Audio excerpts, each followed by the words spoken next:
This is a Fox News Alert. I'm Brett Baer in Washington. Another massive atrocity at the hands of ISIS terrorists, plus a major setback for the president's immigration overhaul. We'll discuss both issues with Homeland Security Secretary Jay Johnson live on set in just a few minutes. First, multiple reports say terrorists have burned to death 45 people in the western Iraqi town of al-Baghdadi. This comes as Egypt bombs terrorist locations in Libya following the massive beheading of 21 Coptic Christians. Today in Washington, Vice President Biden met with city officials about how to keep that kind of violence from coming here. Chief White House correspondent Ed Henry reports on a terror group that appears to be gaining ground and, at least for now, putting the president on the defense. Good evening, Ed. Good evening, Brett. The president just a short time ago met in the Oval Office with his new defense secretary, Ash Carter. He again vowed to the American people that he will dismantle ISIS, but this is a terror group that right now is very much on the march. Grisly images of 17 Kurdish fighters being paraded in cages by ISIS terrorists, just like the Jordanian pilot whose death shocked the world. Except this time, the fighters were part of a much larger group, 45 Iraqis in all, allegedly burned alive in western Iraq. This brings the gruesome body count to 66 in days, when you consider the beheading of 21 Christians in Libya, on top of this latest tragedy reported by a local Iraqi police chief and not denied by State Department spokeswoman Jen Psaki. I have seen the reports. The last I talked to our team, Ed, we did not have confirmation of that independently from here. The latest atrocity came as Vice President Biden kicked off a three-day summit on violent extremism. We need answers that go beyond a military answer. Along those lines, State Department spokeswoman Marie Harf suggested jobs may help defeat ISIS, drawing some ridicule from an MSNBC anchor. We cannot win this war by killing them. We cannot kill our way out of this war. We need, in the longer term, medium and longer term, to go after the root causes that leads people to join these groups, whether it's lack of opportunity for jobs. We're not going to be able to stop that in our lifetime or 50 lifetimes. Harf took to Twitter today to note former President George W. Bush also said fighting poverty is an answer to terror. Though retired General Jack Keane said tools like the economy and social media can only go so far in the fight against ISIS. In front of us is ISIS, who is marauding over Iraq and Syria and now Libya. The only way to stop them is to kill and capture. While Pope Francis, for the second straight day, said the Coptic Christians killed Sunday were martyrs. Pray for our brother Copts, whose throats were slit for the sole reason of being Christian. The White House only put out a written statement Sunday from Josh Earnest that condemned the cowardly murder of 21 Egyptian citizens, with no mention of their faith. Though in the case of 3 Muslim students killed at the University of North Carolina last week, the White House put out a written statement by the president that specifically said nobody, quote, should ever be targeted because of how they worship, even though it's unclear what led to their deaths. Today, Attorney General Eric Holder took a swipe at Fox News when asked at a forum about why the administration will not call out Islamic extremism. We spend more time talking about what do you call it, as opposed to what do you do about it. You know, I mean, really, if Fox didn't talk about this, they'd have nothing else to talk about. While the vice president used the summit to note there's a large Somali community in his home state of Delaware. There's an awful lot who are driving cabs and are friends of mine, for real. I'm not being solicitous. I'm being serious. Now, while the White House will not call out the weekend attack as an atrocity against Christians, one senior Democrat did today. Senator Bob Menendez of New Jersey, where there's a large Coptic community, said specifically that they were killed, murdered this weekend because of their Christian faith. Brett? Ed Henry live on the North Lawn. Ed, thank you. President Obama's efforts to keep as many as 5 million illegal immigrants from facing deportation are on hold tonight. A federal judge has temporarily blocked the executive action. And there is plenty of reaction from both sides tonight. Here's Chief Congressional Correspondent Mike Emanuel. Late today, just before part of his executive action on immigration was due to take effect, President Obama weighed in on U.S. District Judge Andrew Hanen in Texas, slamming on the brakes on his immigration plan with a preliminary injunction. I disagree with the Texas judge's ruling, and the Justice Department will appeal.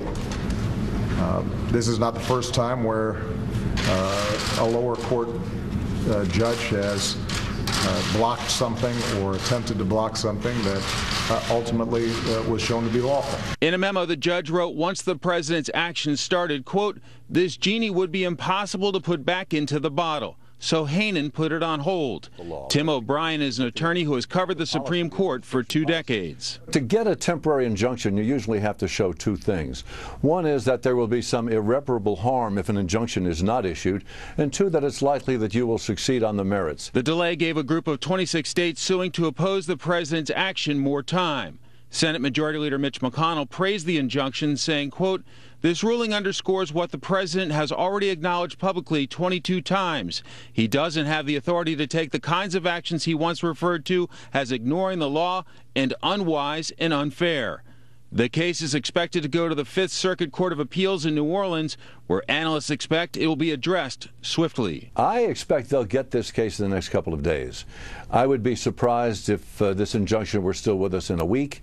And I would expect the plaintiffs, the states, then would take it to the United States Supreme Court, which would deny review. Timing is critical with a funding extension for the Department of Homeland Security currently stuck in the Senate.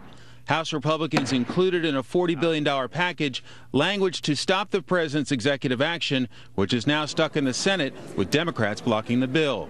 Homeland Security's funding expires a week from Friday, February 27th. Speaker John Boehner said, quote, "Hopefully Senate Democrats who claim to oppose this executive overreach will now let the Senate begin debate on a bill to fund the Homeland Security Department." Yet top Senate Democrats are saying Congress should pass a clean funding extension, and then lawmakers can move on to a robust debate on immigration. So far, it doesn't sound like the court action has shifted the political battle. Brett? Mike, thank you. Joining us now to talk about this, Homeland Security Secretary Jay Johnson. Mr. Secretary, thanks for being here. Thanks for having me, First, Brett. the practical matter. What does this federal court ruling mean for your department and the president's executive action? Well, first of all, Brett, in addition to being Secretary of Homeland Security, I'm also a lawyer. I've been a lawyer for over 30 years. I read the judge's decision. It's 123 pages. I read all 123 pages, and I strongly disagree with the judge's ruling.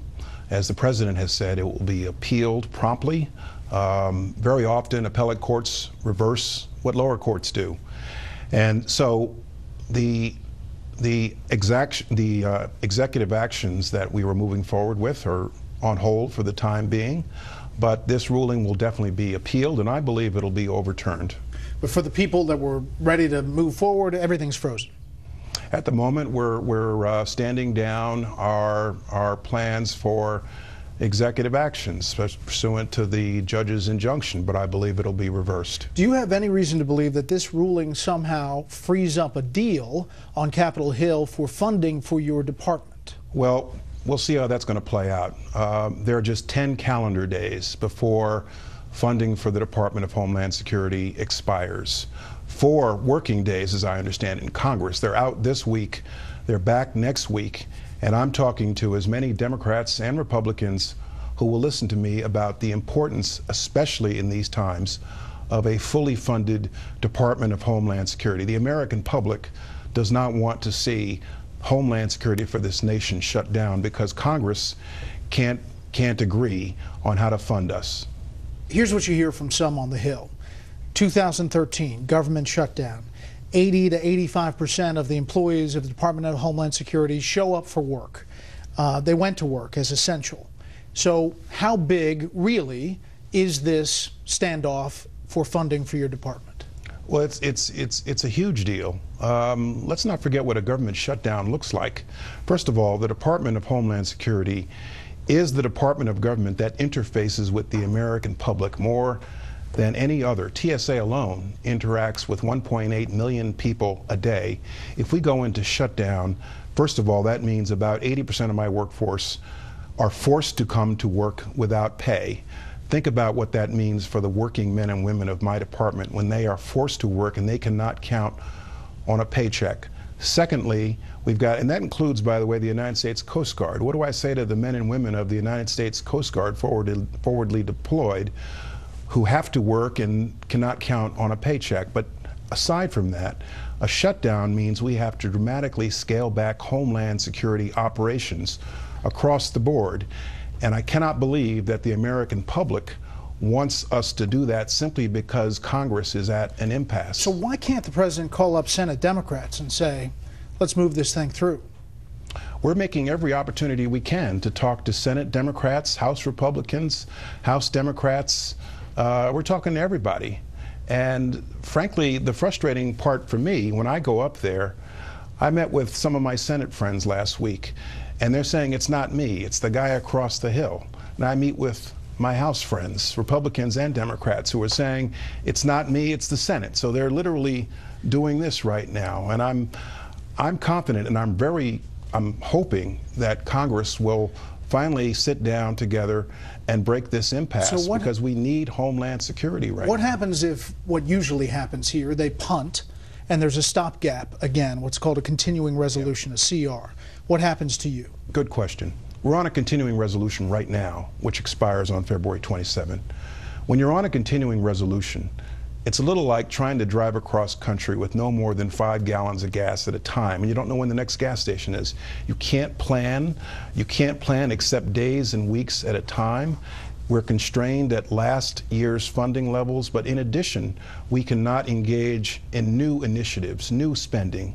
So right now, I cannot pay for the things on the border that we need for border security. Fortunately, the apprehension numbers on the southern border are down the lowest they've been in a very, very long time, in part because of the things we've put in place there, but I can't pay for that as long as we're on a continuing resolution. We can't fund grants to state and local law enforcement, to police chiefs, to sheriffs.